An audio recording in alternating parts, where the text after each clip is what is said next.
All right, I am Maverick. I happen to be one of the few unhoused parents, and we've been dealing with basic survival, the homeless stigma, looked at gross, being spoken down to. You're in trouble because you're sleeping outside.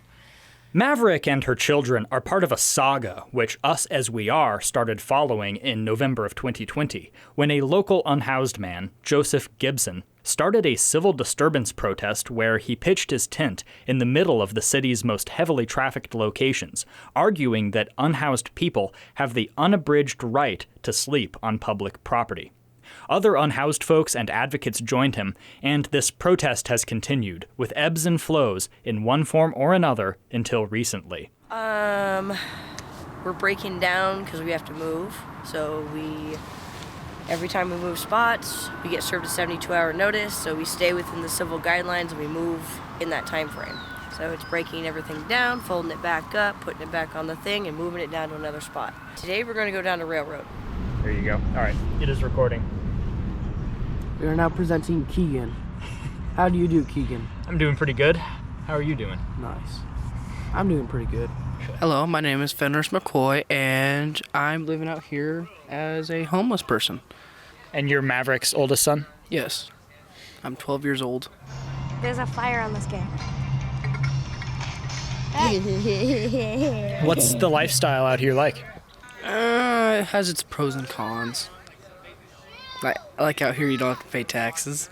The main disadvantages is, police and stuff always harass you if you stay somewhere for too long. Cyrus, we don't have much time. Hurry up and go. Dude, stop. It's 9:36. Then go. We only Stop. have until 9:44.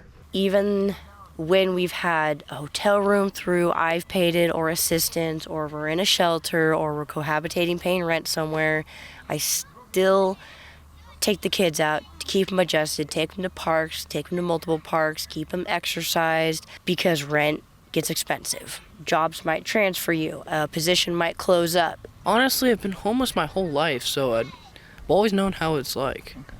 Very tiring. Every 3 days, you always have to get up early as fuck.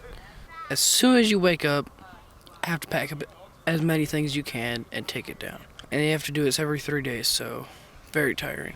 But it's always rewarding at the end, because then you can always relax and stuff. Oh, smile for the camera. Yeah. Oh, I know.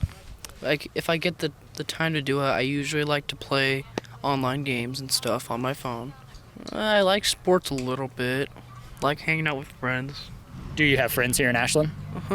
They're older. They're probably about your age and stuff. Well, my name's Gerald Cleveland. I'm glad to be here. I'm from Texas, but moved out here because I have a daughter. So, I'm just trying to get in with the system and make my way into housing so I could, raise my daughter and stuff. What's your living situation right now? Right now, I'm homeless. I was living at Aura, but, due to technicalities, I had to move out.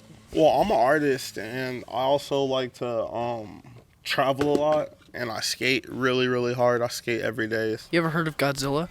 Well, yeah. Yes. The big G. I also like Transformers. Those are really cool movies. I like Harry Potter. This last winter, there was no assistance that would take the whole family.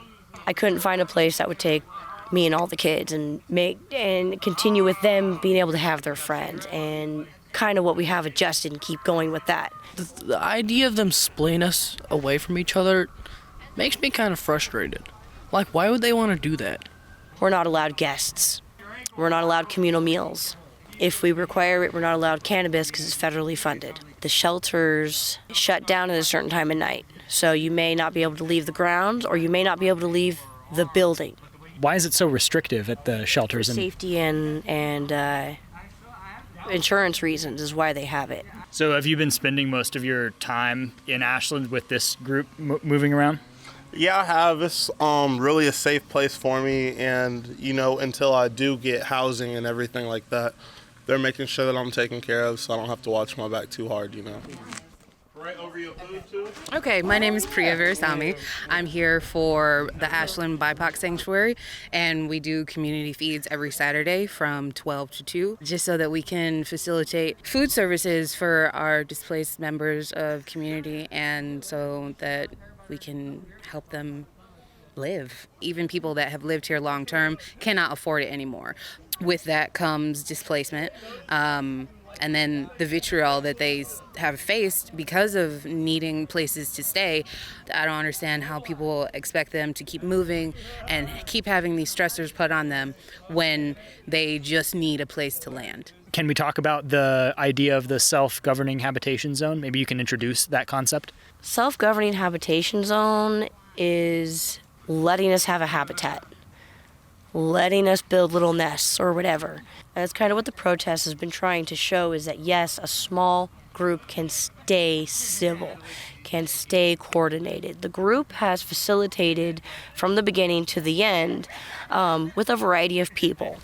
So this meeting was called by me and other people, spreading word out, to be the very first, completely open and public meeting as a repercussion of the talks that we've been having with the city of Ashland.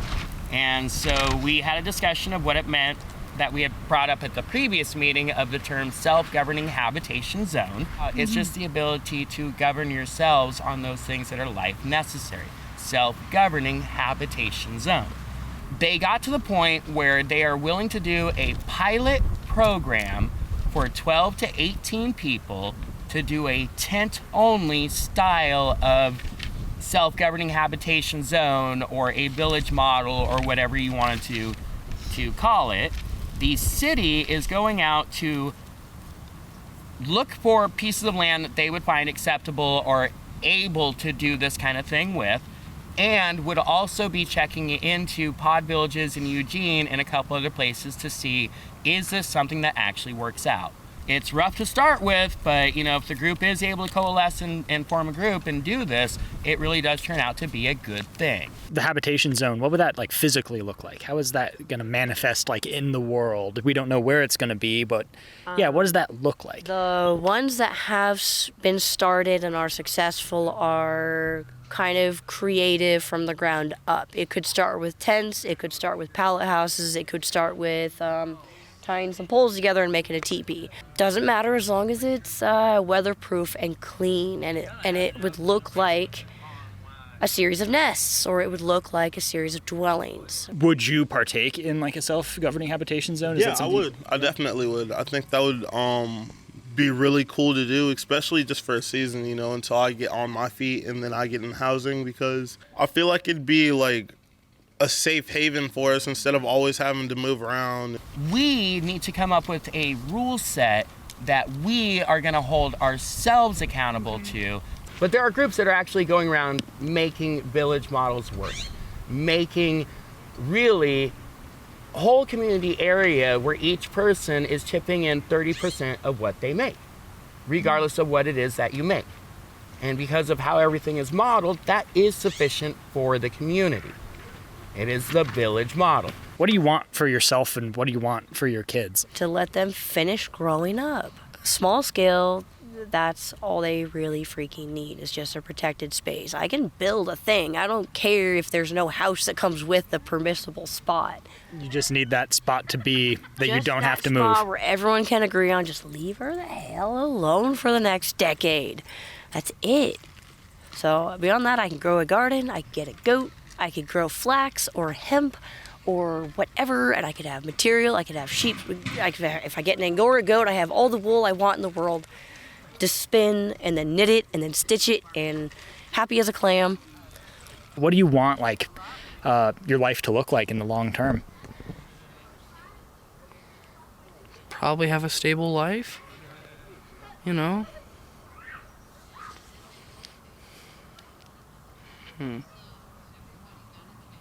That's about it. I don't know what else. Can't really predict the future, so. I have the record.